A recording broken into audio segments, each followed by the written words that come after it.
जिस इंसान को श्री राम की कृपा मिल गई हो उसे इस संसार में किसी और चीज की जरूरत नहीं होती और मोहिनी एकादशी के पावन पर्व पर भगवान श्री राम की अपार कृपा पाई जा सकती है।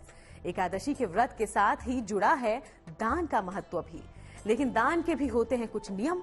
तो क्या है इस दान के नियम, आप ये भी जानिए।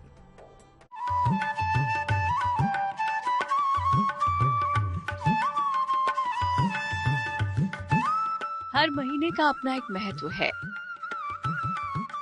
बात अगर वैशाख महीने की करें तो भारतीय पंचांग में वैशाख वर्ष का दूसरा महीना होता है और स्कंद पुराण में वैशाख महीने को सभी महीनों में उत्तम बताया गया है। वैशाख महीने में श्री हरि विष्णु की शीघ्र कृपा पाई जा सकती है।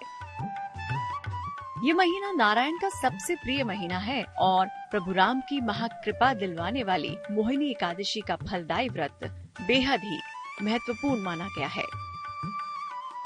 चलिए आपको बताते हैं मोहिनी एकादशी से जुड़े महाप्रयोग।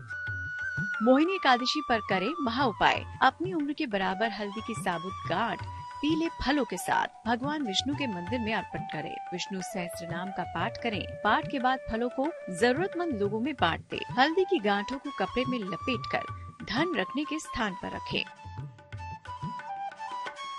वैशाख को पुण्य प्राप्ति का महीना माना जाता है। इस महीने स्नान और दान का विशेष महत्व है। माना जाता है कि इस महीने दान करके जीवन की समस्याओं से मुक्ति पाई जा सकती है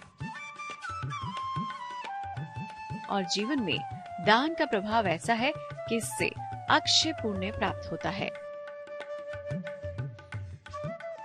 ज्योतिषी कहते हैं कि दान करते वक्त अगर कुछ बातों का ध्यान रखा जाए तो ये बेहद लाभकारी होता है।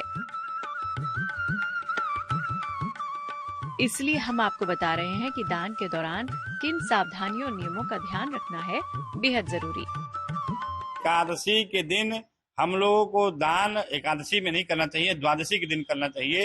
एकादशी को व्रत रहें तो अच्छी बात है। अगर व्रत न रह पाते हैं तो अगले दिन द्वादशी तिथि में स्नान करने के बाद हम लोगों को जो अन्न ग्रहण करते हैं, जिसमें कि चावल है, दाल है, आटा है, जो भी अन्न है उसका हमें छूकर और उसमें कुछ द्रव्य दक्षिणा रखकर किसी भी योग्य व्यक्ति को दान करने से हमें व्रत का पूर्ण फल प्राप्त हो जाता है।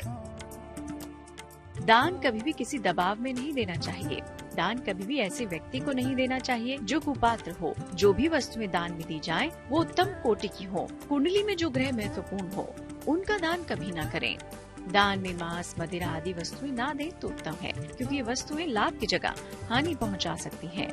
दान देते समय मन में हमेशा ये भाव रखें कि ये वस्तु ईश्वर की दी हुई है और ये सेवा या दान मैं ईश्वर को ही कर रहा हूँ। इन बातों को ध्यान में रखकर दान कीजिए। आपको धन, वैभव और संपन्नता का वरदान मिलेगा।